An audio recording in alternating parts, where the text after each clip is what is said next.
지난 시간에 우리 지도안상으로는 구차시에 해당되는 하얀 거짓말도 나쁜 거짓말일까? 여기까지 했고요.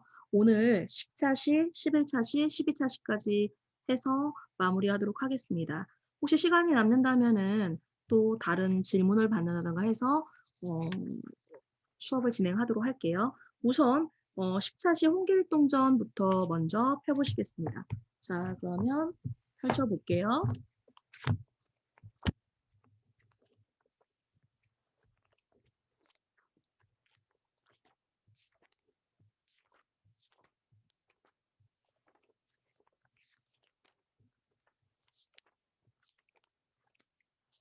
홍길동전.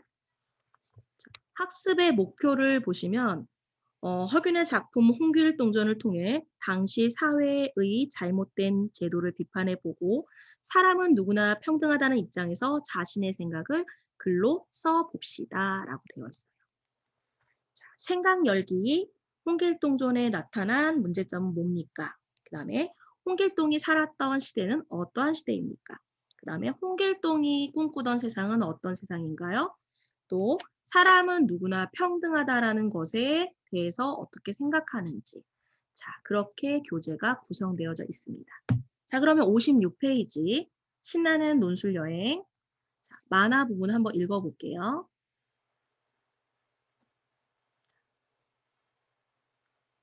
우주선을 타고 쭉 도착한 곳은 어디죠? 네, 바로 인도예요. 그런데 인도라는 곳에 대한 소개한 글을 보니까 인도는 아직도 카스트라는 신분 차별 제도가 있다고 해요. 태어나면서부터 각각의 카스트에 속해지고 결혼이나 직업 선택이 같은 카스트 내에서만 이루어진다. 자, 말도 안 돼. 지금이 어느 때인데 어떻게 태어나면서도 신분이 정해질 수가 있어? 라고 생각할 수 있겠죠. 그러게. 그런데 궁금한 것이 있어. 우리나라에는 신분 차별 제도가 없었나? 자, 이렇게 문제 제기를 하고 있네요. 58페이지로 넘어갈게요. 여기 하기 전에 잠깐 홍길동전 책을 보도록 할게요.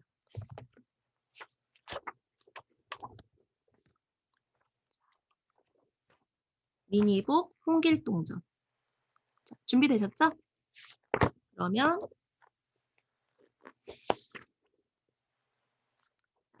26페이지부터. 소제목이 첩의 자식이에요. 자, 아이들 첩에 대해서 잘 모를 수 있어요. 자, 첩이란 무엇인지 설명 한번 해주셔야 돼요. 자, 과거에 우리 조선 사회에서는 양반 계층에서는 정실 부인 말 이외에 또 두 번째 부인, 세 번째 부인 이렇게 정실 부인을 제외한 또 다른 부인과 부인을 맞이하는 것을 축첩제도라고 한다. 그래서 과거에 이런 첩을 두는 그런 어떤 사회적인 상황이 있었는데 홍길동의 어머니가 그런 경우이다. 그래서 제목이 첩의 자식이라고 되어 있다. 그럼 한번 잠깐 읽어볼게요. 조선 때의 일이다. 이조판서 홍아무개에게는 길동이라는 아들이 있었다. 길동은 비록 서자였으나 그 재주가 유달리 뛰어났다. 이 때문에 홍판서는 길동을 볼 때마다 한숨을 내쉬곤 했다. 첩의 자식만 아니라면 가문을 빛낼 아이거늘.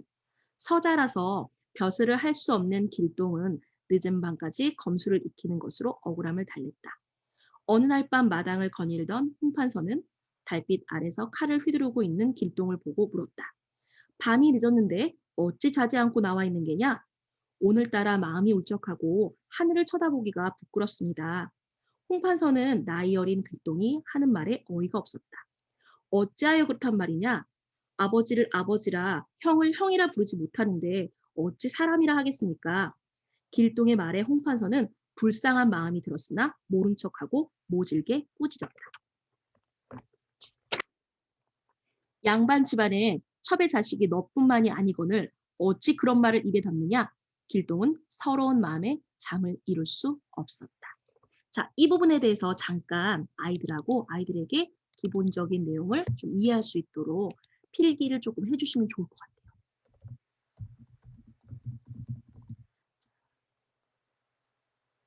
홍길동전.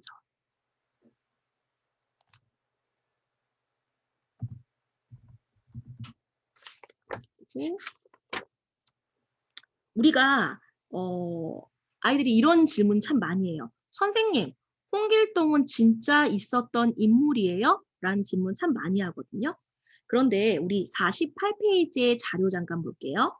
조선왕조실록 연산군 시대의 부분을 찾아보면 당시 의금부에서 왕에게 올린 보고서에는 다음과 같은 글이 있다라는 부분을 찾을 수 있어요. 강도 홍길동이 갓 꼭대기에 옥으로 만든 장식을 달고 붉은 허리띠 차림으로 벼슬아치 행세를 하며 대낮에도 때를 지어 무기를 가지고 관공서에 드나들며 거리낌 없이 행동을 했는데도 그 지방 관리들이 어찌 이를 몰랐겠나이까. 그런데도 체포에 고발하지 않았으니 처벌하지 않을 수 없습니다. 이 관리들을 모두 변방으로 유배 보내는 것이 어떠리이까? 라고 되어 있어요. 또 자, 중종실록에 보면요. 이렇게 나와 있어요. 충청도 지역에서 홍길동 토벌 작전 때문에 고향을 떠난 사람들이 많아 세금을 예전처럼 거두기 어렵다라는 보고가 있어요. 자, 이렇게 해서 이 충청도 공주 땅 지역에 홍길동에 관련된 이야기가 많이 전해져 내려오고 있습니다. 자, 아무래도 이 이야기를 쓴 것은 허균이 17세기 초반에 썼는데 홍길동이라는 모델은 아마도 16세기 초반의 실존 인물일 것이다라고 우리가 추정할 수 있거든요. 그러니까 아이들에게는 홍길동이라는 인물은 소설 속의 인물이 맞다. 그러나 그 소설 속의 인물이 16세기에 어떤 홍길동이라는 사람과 비슷한 사람, 도둑이 있는데 그 도둑을 모델로, 그러니까 모티브해서 썼을 수도 있다. 그럴 가능성도 있다라는 것을 우리가 알 수 있는 부분은 바로 아까 말했다시피 조선왕조실록과 중종실록에 그런 기록이 있기 때문에 우리는 그렇게 이해하면 된다라고 얘기하고요. 이 이야기 읽을 때는 우리는 이 사람을 실존 인물이라고 생각하고 읽으면 안 되고 상상 속 인물, 허구의 인물, 지어낸 인물이라고 생각하고 읽어야 된다라고 아이들에게 한번 정리해 줄 필요는 있어요.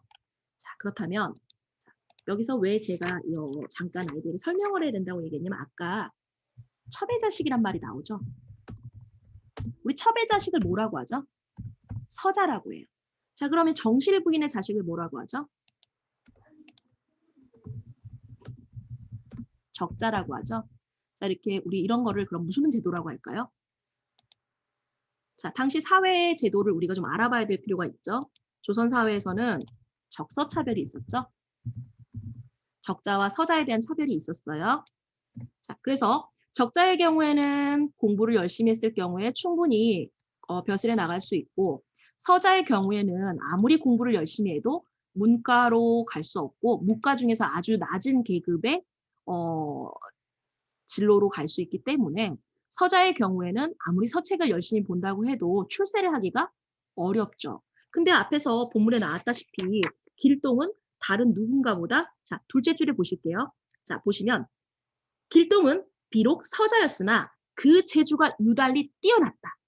자, 우리가 지금 여기서 갈등이 시작되는 거예요. 사실은 길동이가 서자지만 능력이 뛰어나지 않았다면은 이렇게 고민할 필요도 없었겠죠.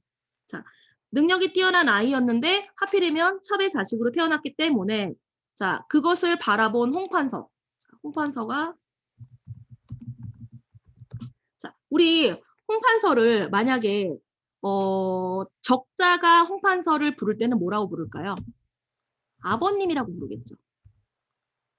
자, 근데 만약에 서자인 홍길동이 아버님을 부를 땐 뭐라고 부를까요? 대감마님이라고 부르겠죠. 자, 이렇게 그러니까 적자와 서자는 집안 내에서 아버지를 아버지라고 부를 수 없는 상황. 자, 그 다음에 그럼 형을 뭐라고 부를까요? 도련님이나 이렇게 부르겠죠. 자, 그러니까 신분의 차별에 대한 것을 길동은 느꼈고 그로 인해서 밤에 잠을 못 들었고 그 상황에 아버지가 길동이 이렇게 못을 연마하는 걸 보고 있으니까 아 제가 왜 저렇게 나와 있지 하고 조심스럽게 가서 말을 걸어보니 이 적서차별 이거 적서차별이라는 거는 이 홍판서가 어떻게 할 수 있는 부분이 아니잖아요.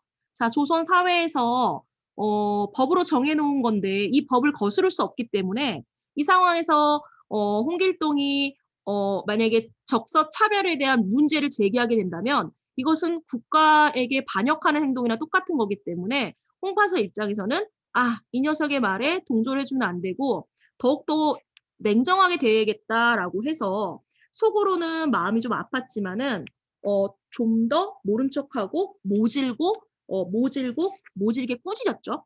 자, 그래서 그리고 나서 이제 그 아까 말했다시피 이 홍판서는 첩이 또 여러 명이에요. 그중에서 곡산댁이 있죠. 자, 두 번째 챕터는 곡산댁의 모함이에요. 자, 셋째 줄에 보면 한밤중에 까마귀라니 불길한 징조야. 자, 징조. 이 징조라는 말 아이들이 조금 모를 수 있어서 밑에 단어의 어휘의 뜻이 나와 있어요. 어떤 일이 일어나려고 하는 조짐. 자, 조짐도 모를 수 있어요. 그러면 어떤 일이 일어날 것 같아. 그거를 우리는 징조라고 그래. 일어날 것 같은 예감. 그럴 것 같아. 이런 식으로 설명해 주시면 돼요. 자, 그래서 그런 상황 속에서 갑자기 문이 탁 열리더니 자객이 들어왔어요. 자, 자객이라는 말도 우리 아이들이 사극을 보거나 뭐 그러면 알겠지만 사실 자객이라는 말을 우리 일상에서 쓸 일이 별로 없잖아요. 그래서 자객이란 무장을 하고 누군가를 죽이러 공격하러 온 사람 이렇게 설명해 주시면 돼요. 자객이 들어와서 들어왔는데 마침 길동이 공중으로 몸을 날려서 주문을 외워서 바람을 다스리는 신을 불렀다. 자, 여기에 좀 밑줄 그라고 해요. 자, 바람을 다스리는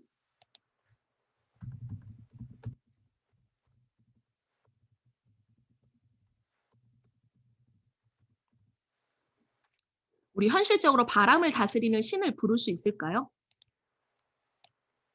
없죠. 아이들한테 얘기해요. 없어. 그런데 어디서 일어날 수 있는 줄 알아? 맞아. 이거는 옛날 이야기이기 때문에 있을 수 있는 일이야. 그래서 우리는 이거를 현실에서 일어날 수 없다. 현실성이라고 하죠. 비현실성인 이야기야. 그러나 우리는 이 비현실성인 이야기를 이거 말도 안 돼라고 읽는 게 아니라 옛날 고전의 이야기고 상상력으로 우리 이거 읽어야 되는구나라고 아이들에게 조금 이야기해 줄 필요가 있겠죠. 그래서 이제 비현실적이고 그다음에 또 하나의 특징. 우리 홍길동은 아까 말했다시피 어떤 인물이라고 했죠? 보통 평범한 인물이 아니라고 그랬죠? 자, 이럴 때 아이들에게 아까 앞에서 이렇게 나와 있어요. 길동은 비록 서자였으나 그 재주가 유달리 뛰어났다.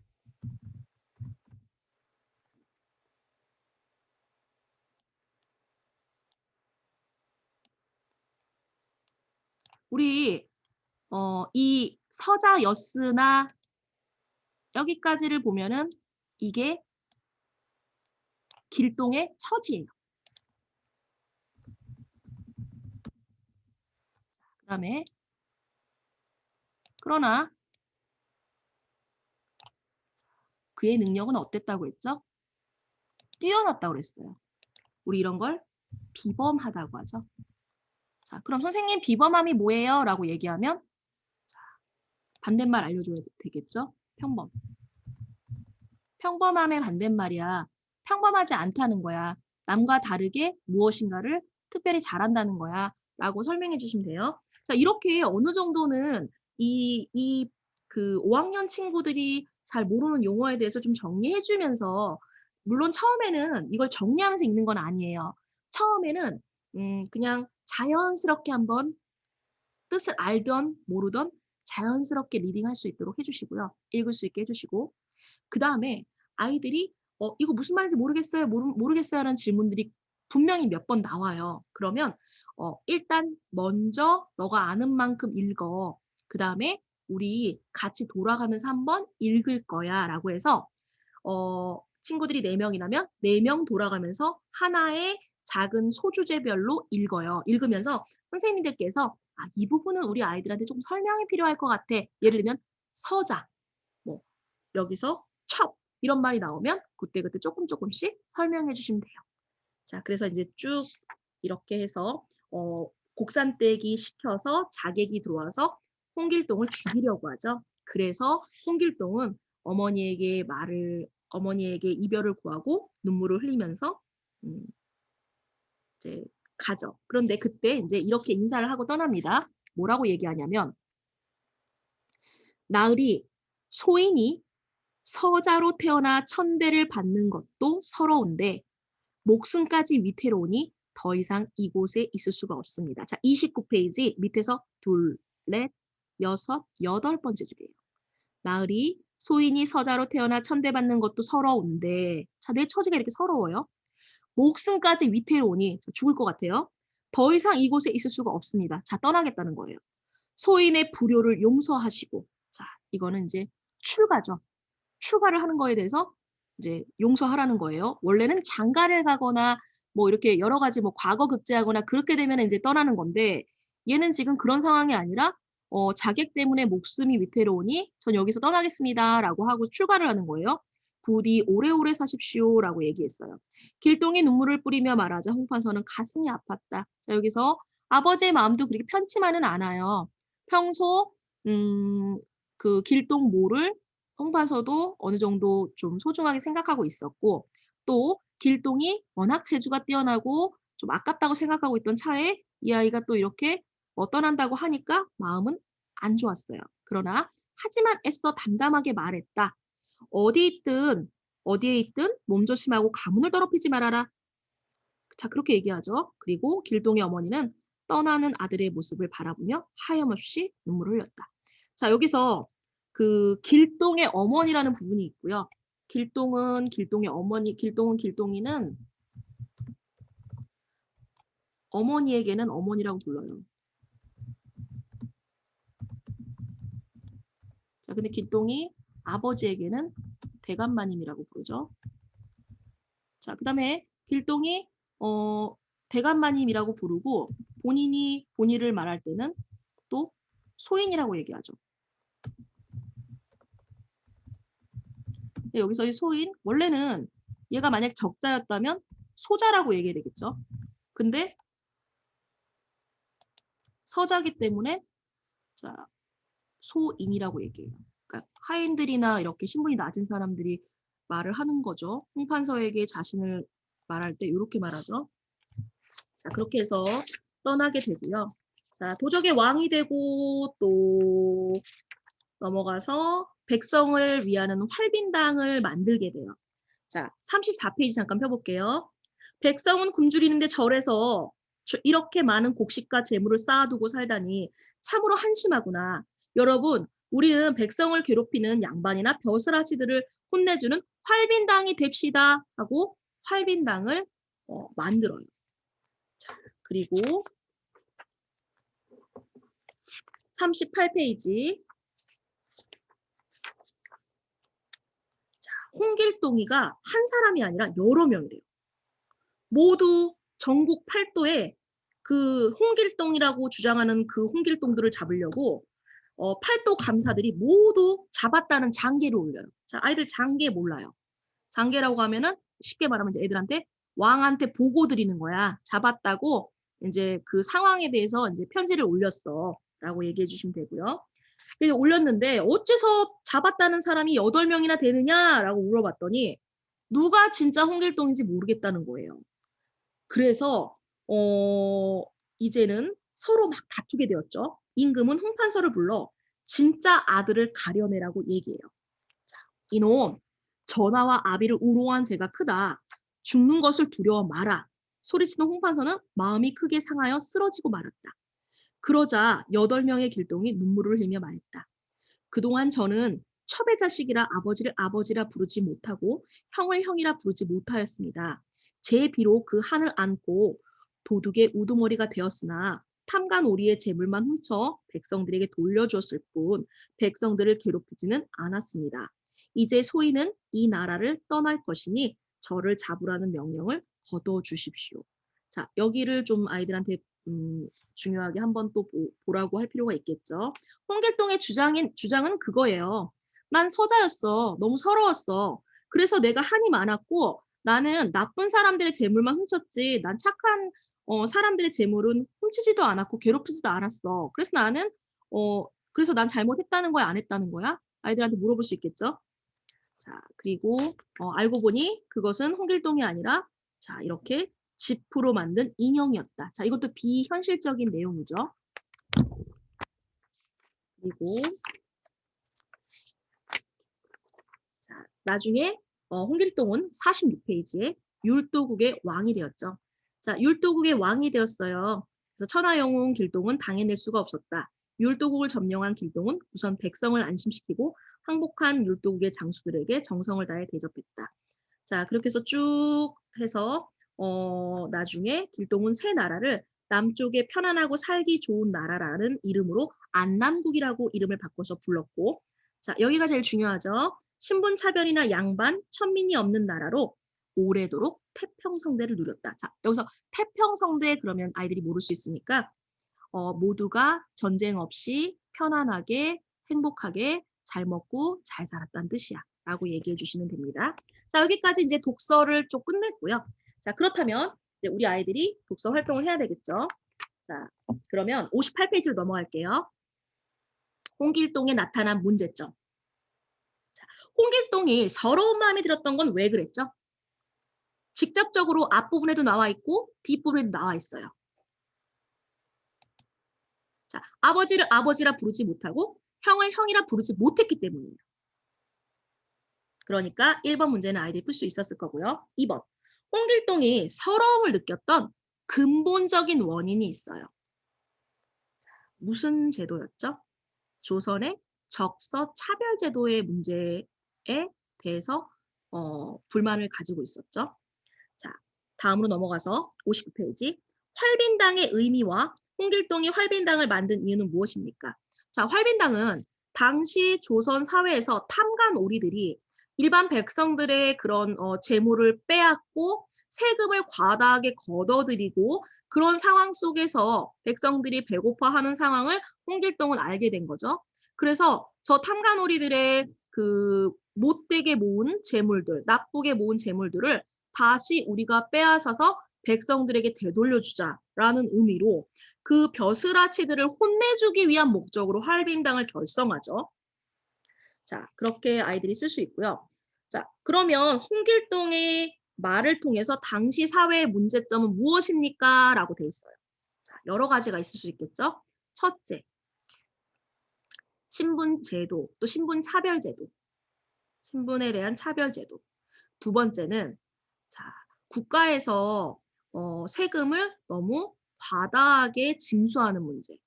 그 다음에 세 번째는 지방 관리의 부패. 아이들한테 지방 관리의 부패 그럼 좀 어려울 수 있으니까 탐관오리를 먼저 설명해줘요. 탐관오리란 백성들의 삶보다는 자신의 욕심을 채우는 나쁜 관리야 라고 설명해주고요. 탐관오리가 많이 있어서 백성들이 고달픈 삶을 사는 상황 이런 것들을 좀 써주면 좋겠죠. 그 부분이 셋째 줄에 나와 있어요. 백성을 괴롭히는 양반. 그 다음에 둘, 넷, 다섯 번째 줄.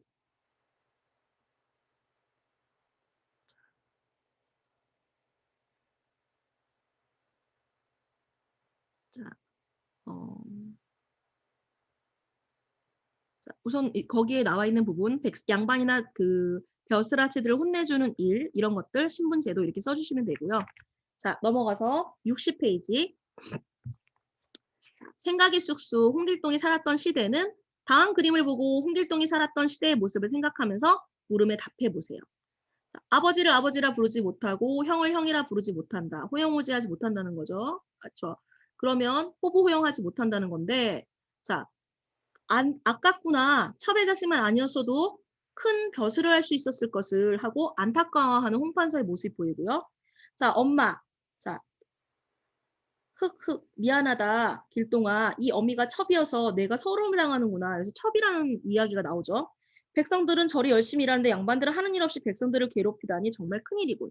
자, 이 내용들을 보고선요 아이들이 옆에 있는 것을 풀 수 있어요. 홍길동이 살았던 시대에는 어떤 것이 있습니까? 그러면 권력 있고 힘 있는 양반들은 첩을 들 수 있었다. 아까 축첩제도에 대해서 설명을 해야 되는 부분이 여기에서 나오죠.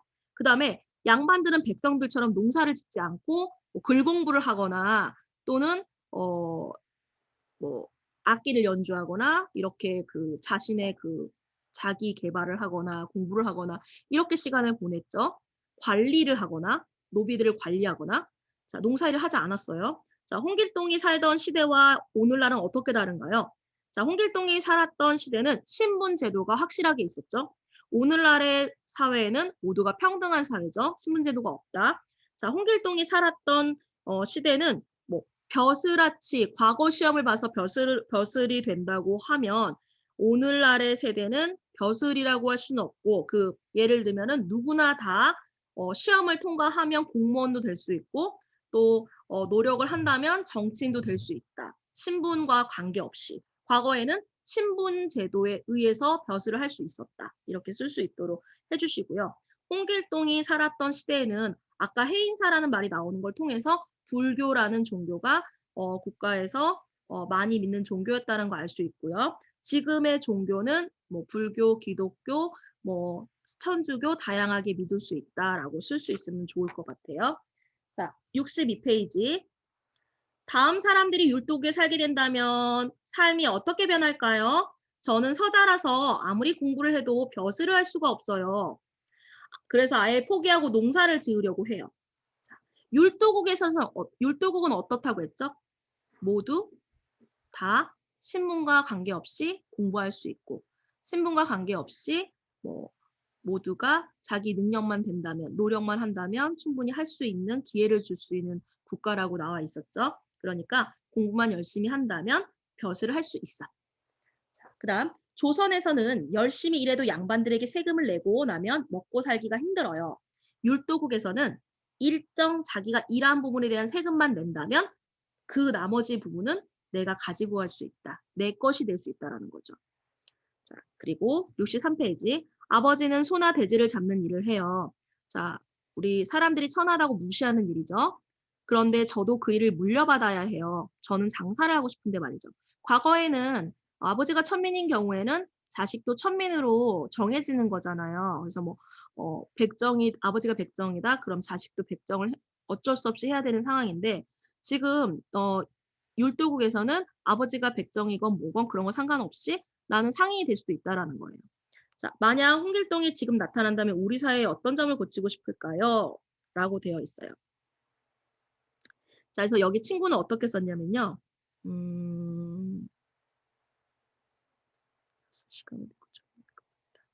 자, 여기 보면 이 친구는 이렇게 썼어요.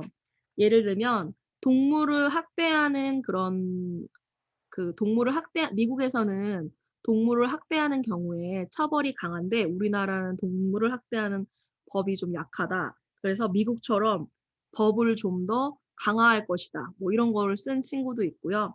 또 이제 우리 사회의 고치점 무엇일까요? 그렇게 돼 있었을 때 뭐 모두에게 집을 일단 한 채씩 제공한다. 뭐 이렇게 쓰는 친구들도 있어요. 그러니까 다양하게 아이들 입장에 쓸 수 있도록 도와주시면 될 것 같아요. 자, 그리고 이제 워크북 에서 저희가 지금 그렇게 하면은 지금 10차 시까지 다 완료가 되었고요. 점수가 풀적 배운 내용을 복습해오라는 부분이 있어요. 자, 이거 이제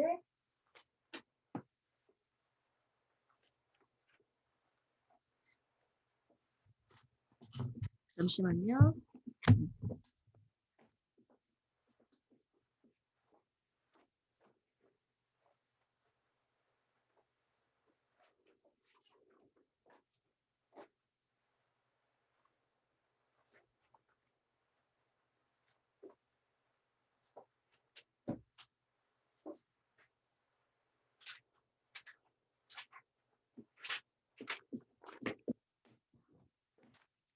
이렇게 문법 테스트, 뭐 어휘력 테스트, 국어 인증 평가, 어휘력 테스트, 독서 평가가 있거든요.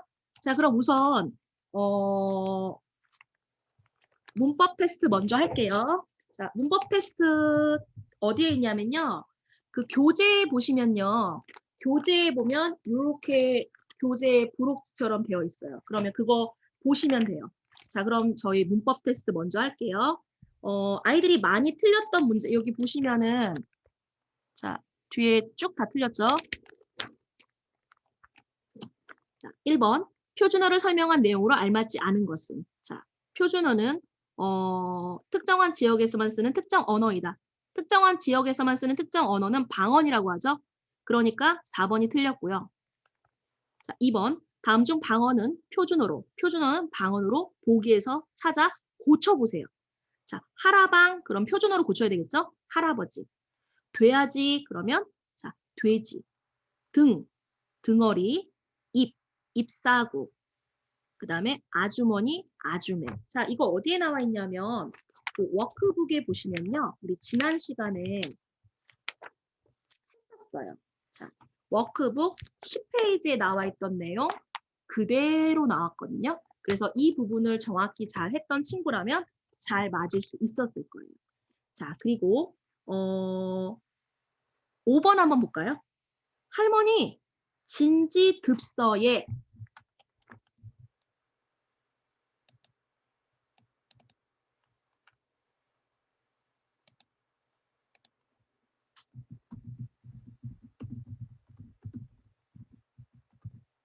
자, 이렇게 돼 있으면 자, 우리 이거 어떻게 표현해야 될까요? 표준어로 바꾸면 할머니 진지 드세요 라고 아이들에게 쓸 수 있도록 하면 돼요. 또는 진지 잡수세요. 진지 드세요. 이렇게 쓰시면 되고요. 자, 그 다음에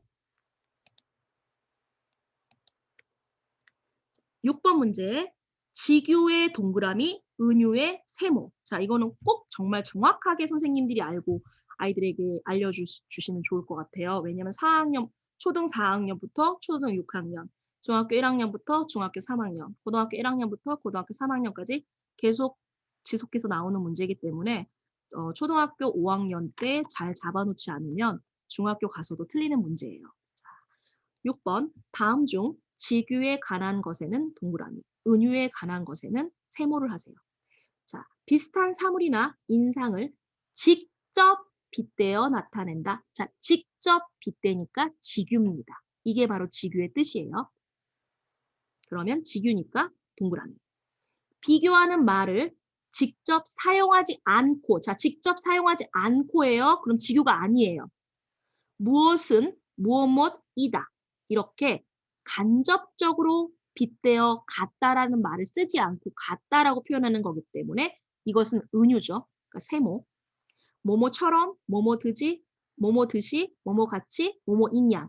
이렇게 쓰면 직유법이죠. 동그라미예요. 거기 보기엔 나와 있지 않지만 뭐뭐인 양도 들어가야 돼요. 지가 선생님인 양 우리 앞에서 우리를 가르치려고 했어. 뭐 이러면 그것도 이제 직유법이 될 수 있겠죠. 자, 그 다음에 호수는 투명한 거울과 같은 표현법이다. 호수가 A가 되겠죠. 원관념이에요. 투명한 거울. 이게 깨끗하다, 맑다 이런 표현이죠. 그러니까 A를 B에 빗댔는데 직접 빗댄 게 아니라 간접적으로 빗댔기 때문에 얘는 은유법이에요. 그러면 동그라미 세모, 동그라미 세모 이렇게 하면 되겠죠. 7번 문제. 자, 7번 문제 한번 선생님들이 지금 한번 풀어보세요.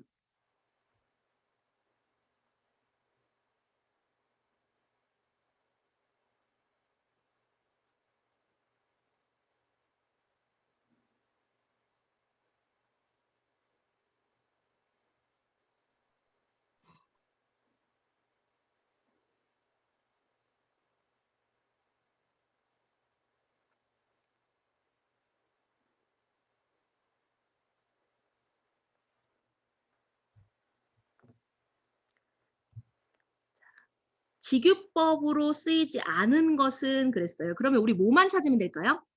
뭐뭐 같이, 뭐뭐인 듯, 뭐뭐인 양, 뭐뭐 듯이. 그러면 자 1번 거울 같은 강물, 뭐뭐 같은 나왔으니까 1번 직유법. 2번 살을 애는 듯한, 뭐뭐 듯한이니까 직유법. 보름달 같은, 자 뭐뭐 같은 나왔으니까 직유법. 구름에 달 가듯이 뭐뭐 듯이니까 직유법. 하늘은 하늘은 보랏빛 색지. 자, 여기에는 뭐뭐처럼, 뭐뭐 듯이, 뭐뭐 같이, 뭐뭐 인양이 없고요. 그 다음에 하늘은이라고 되어 있죠. 하늘 A. 보랏빛 색지 B. A와 B가 같다라고 되어 있는 말은 나와 있지 않지만 두 개의 사물을 같다라고 빗대고 있죠. 그러니까 우리는 5번은 은유법으로 볼 수 있어요. 그래서 정답은 5번. 자, 8번. 은유의 표현법으로 쓰인 문장이 아닌 것은. 자, 이럴 때는 직유법을 찾으면 되겠죠. 4번. 천사처럼 잠을 자는 내 동생. 천사처럼이 나왔잖아요. 직유법이 되겠죠. 자, 그다음에 5번. 다음 문장을 직유의 표현법으로 바꾸시오. 하늘이 푸르다. 자, 이거를 직유법으로 바꾼다면 뭐 예를 들면 바다처럼 푸른 하늘 또는 뭐 이 아이는 이렇게 썼어요. 자기가 파란색 옷을 입고 있었거든요. 내 옷처럼 푸른 하늘 뭐 이렇게 썼어요. 아니면 아빠 마음처럼 푸른 하늘 뭐 이렇게 쓸 수 있겠죠. 그 다음에 여름 하늘이 무척 파랗다. 자, 그럼 여름 하늘이 A가 되겠죠. 원관념. 그럼 우리 여름 하늘을 하면 어쩌죠? 어떻죠? 뭐 파랗다, 시원하다. 여름 뭐 이렇게 뭔가 이렇게 자기만의 느낌이 있을 거 아니에요. 여름 하늘 뜨겁다 이렇게 있을 수 있잖아요. 여기서는 파랗다고 나와 있었어요. 그러니까 파란 거 하면 떠오르는 사물을 생각하면 돼요. 여름 하늘은 푸른 바다. 여름 하늘은 뭐 호수 뭐 이런 식으로 자기가 지어서 쓰시면 돼요. 파란색과 연관된 거를. 자, 그럼 이제 문법 테스트 끝났고요. 자, 어휘력 테스트 1번 볼게요. 어휘력 테스트 1번. 자, 아이들이 다 맞았는데 어디에서 많이 틀리냐면요. 자, 4번 볼게요. 다음 밑줄 친 단어가 어울리지 않는 문장은 무엇입니까? 그것은 생각해 볼 가치도 없다. 2번. 그는 사람들의 본보기가 되었지만 늘 겸손했다. 3번. 그는 복권에 당첨되어서 뛸 듯이 기뻐했다. 자, 어색하지 않죠? 그는 무척 인색해서 고아원에 많은 쌀을 보냈다. 자, 인색하다가 무슨 뜻인가요? 인정이 없고 남에게 베풀 줄 모르는 걸 인색하다라고 하죠. 그런데 쌀을 보냈다고 했으니까 어울리지 않는 말이죠. 그래서 4번을 고르면 됩니다. 자, 5번. 아이들이 이 수포라는 말을 잘 몰라요. 자, 그럴 때 우리는 만약에 이 친구가 이 어휘의 뜻을 잘 모른다고 할 때는 알려줄 필요도 있어요. 뭐라고 얘기하냐면 뭐, 뭔가를 네가 되게 열심히 했어. 근데 그게 결과적으로 결과가 좋지 않게 나타났어. 그럴 때 우리는 내가 열심히 했지만 그게 수포로 돌아갔어 라고 표현할 수 있어 라고 이렇게 조금 언급해주면 아이들이 뭐라고 쓰냐면요. 수학 공부의 계획은 모두 게임 때문에 수포로 돌아갔다. 자, 이렇게 쓰기도 했고요. 아이들마다 이제 쓰는 거는 조금 다르게 쓸 수 있으니까 그건 선생님들이 감안해서 해주시면 되고요. 자, 그 다음에 국어 인증시험이라고 있어요. 인증시험 보이시나요? 자, 인증시험 볼게요. 여기서 아이들이 틀렸던 문제 위주로 제가 설명 한번 해볼게요. 자, 1번. 다음 문장에 가로 안에 들어갈 알맞은 말은, 낱말은 제린이는 나이는 어리지만 생각이 아주 깊다. 자, 뭐뭐지만이랑 우리 호응되는 거 뭐죠? 비록 뭐뭐하지만 이란 말 쓰죠. 그러니까 여기는 자, 애들한테 잘 모르겠으면 절대로, 설마, 결코, 아마 집어넣고 이야기해보라고 해도 돼요. 비록이란 말이 가장 어울린다라는 것을 아이들이 느끼고 쓸 수 있게 해주시면 되고요. 그 다음에 나중에 혹시 틀렸을 경우에는 비록하고는 뭐뭐지만이 같이 함께 쓰이는 호응관계야 라고 얘기해 주시면 되고요. 어울린 관계야. 2번. 다음 문장에서 밑줄 친 낱말의 뜻으로 알맞은 것은 그랬어요. 자, 향상되었대요. 그럼 향상 이 말도 우리 친구들이 모를 수 있어요. 항상 그러면 원래 했던 것보다 좀 더 나아지는 거. 좀 더 성장하는 걸 향상이라고 해라고 하면은 아이들이 높아졌다라는 걸 고를 수 있어요. 자, 높아졌다라는 말 쓰지 않고 설명해 주셔야 돼요. 그 다음에 4번. 다음 문장에서 밑줄 친 낱말의 뜻으로 알맞은 것은 그랬어요. 자, 시나브로. 자, 아무도 모르는 사이에 조금씩. 이것도 우리 저희 교재에 다 나와 있는 내용이에요. 몇 쪽이냐면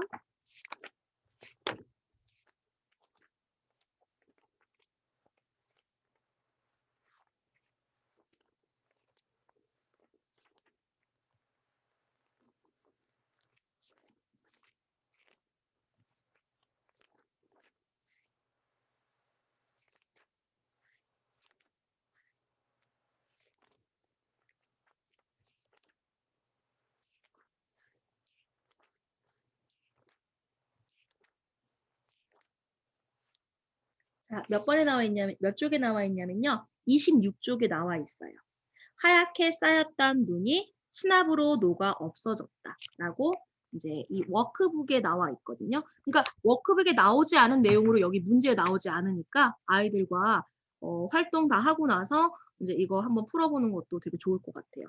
그래서 이거를 한꺼번에 시험을 막 4장, 5장 이렇게 보는 것보다는요.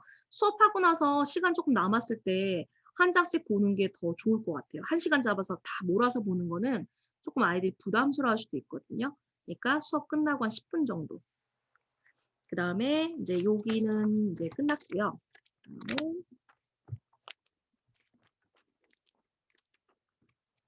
그다음에 독서 문제 볼게요.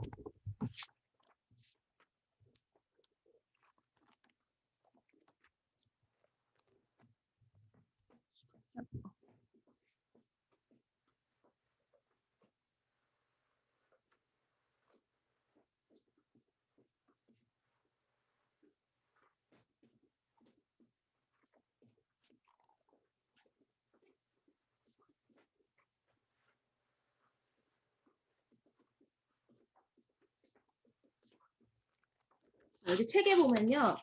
이렇게 독서 능력 평가라는 게 있거든요. 이거는 언제 보면 참 좋냐면요.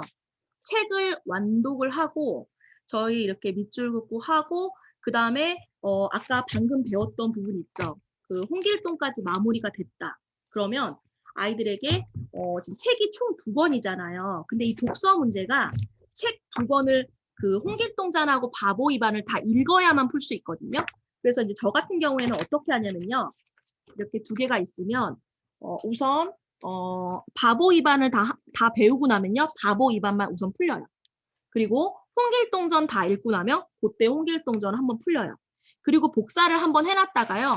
다음에 아이들에게 그 2가지 책을 다 읽고 나서 아이들이 좀 기억이 많이 이제 좀 없어졌을 쯤에 한 번 더 풀려봐요. 읽었던 내용을 얼마나 알고 있는지라고 해요. 그리고 또 하나는 아이들 처음에 그 학원에 오거나 아니면 처음 만난 친구들이 독서 능력이 어느 정도인지 물론 이제 온라인 프로그램 중에 독서 능력 지수라는 걸 잴 수 있어요. 유료 프로그램 중에서. 근데 이제 그렇게 하는 방법도 있지만 선생님이 직접 아이들에게 이 워크북을 제공해주고 아이들에게 책과 워크지를 주면서 이제 처음 만나는 친구한테도 한번 이거 책 읽어볼래? 하면 아이들이 영어나 수학 같은 경우에는 레벨 테스트를 다 보잖아요. 근데 논술에서 왔을 때 레벨 테스트라고 하면 사실 그 아이를 1시간 봐서 레벨을 안다는 건 굉장히 어려운 일이에요. 그렇기 때문에 아이들에게 먼저 책을 읽어볼 수 있도록 하고 평소에 무슨 책 좋아하니? 라고 물어봐서 전 역사 좋아해요. 얘기한 친구 있고 저는 별로 안 좋아해요. 라는 친구들이 있는데 그럴 경우에는 저희가 딱 이거 읽어가 아니라 자, 홍길동전이랑 바보 이반이 있어. 어떤 책을 읽을래? 라고 먼저 물어봐요. 그럼 아이들이 홍길동전 읽을래요? 이래요. 그러면 그래 그럼 홍길동전 읽어봐 라고 얘기를 하고 그럼 그걸 다 읽으면 쌤한테 얘기해줘 라고 하고 다 읽은 상태에서 독서 평가를 한번 해보는 거예요. 해보고 나서 이 친구가 책을 읽었는데 얼마만큼 이해했는지는 문제를 풀어보면 알 수가 있죠. 그리고 문제를 풀고 나서 그 다음에 이 아이가 어휘력이 어느 정도가 되는지 그걸 체크하고 싶으시다면 어휘력 평가를 보시면 되고요. 그 다음에 여기는 독서 논술 학원이고 나는 독서 선생님이지만 이 아이가 국어도 어느 정도 하는지가 굉장히 중요하거든요. 학교 교과 국어를 아이가 좀 전혀 따라가지 못하고 있는데 또는 굉장히 잘하는데 이거에 따라서 논술 수업에 대한 난이도나 포인트가 분명히 달라질 수 있거든요. 그렇기 때문에 국어적인 전반적인 능력에 대한 평가를 내가 가르치든 가르치지 않던 그 학생에 대한 정보는 어느 정도 있어야 돼요. 그래서 국어 검증 평가를 한번 보고서 한 80점 이상, 7-80점 나왔다. 그러면 별 문제가 되지 않는데 정말 20점, 30점 나왔다. 그렇게 되면은 이 친구는 부모님한테 꼭 말씀을 드려야 돼요. 교과 국어를 조금 준비를 하시는 게 좋을 것 같다고. 특히나 초등학교 4학년, 5학년부터는 국어가 혼자서 그냥 학교 수업 듣고서 그것만 가지고 그냥 하기에는 다소 어려운 부분이 있다. 아이들의 학습량이 많이 늘어나고 있기 때문에 가정에서 문제집을 사서 보거나 아니면 뭐 EBS 만점왕 같은 거 보고 좀 풀 수 있도록 하시거나 그런 식으로 조금의 노력이 필요하지 그냥 무조건 독서 논술 학원에 다니니까 국어도 다 해결될 거야라고 생각하신다고 한다면 그 부분에 대해서는 명확하게 아니다라고 말씀해 주셔야 돼요. 독서 논술 학원 다니게 되면 책 읽고 말하고 아이들하고 토론하고 생각하고 그런 것들은 깊어질 수 있지만 국어 교과의 직접적인 영향이라기보다는 간접적이고 포괄적이고 어떤 커다란 그림면에서의 도움이 되는 거지 직접적으로 국어 5학년 1학기에 도움이 돼요. 이렇게 말할 수는 없잖아요. 그렇기 때문에 국어 능력 평가를 볼 때 그 부분을 좀 객관적으로 피드백을 해주실 수 있으면 좋을 것 같아요. 그리고 문법 같은 경우에는 지금 여기서 보는 평가 중에서 독서 능력 평가, 국어 능력 평가, 어휘력, 자, 이런 것들은 아이들이 제법 잘해요. 근데 아이들이 가장 어려워하는 것은 문법 테스트예요. 왜냐하면 5학년 친구들이 문법이라는 것을 따로 배우지 않아요. 그럼 어떻게 배우냐면 학교 교과서에서 어떤 단원의 일부에 조금 나와요.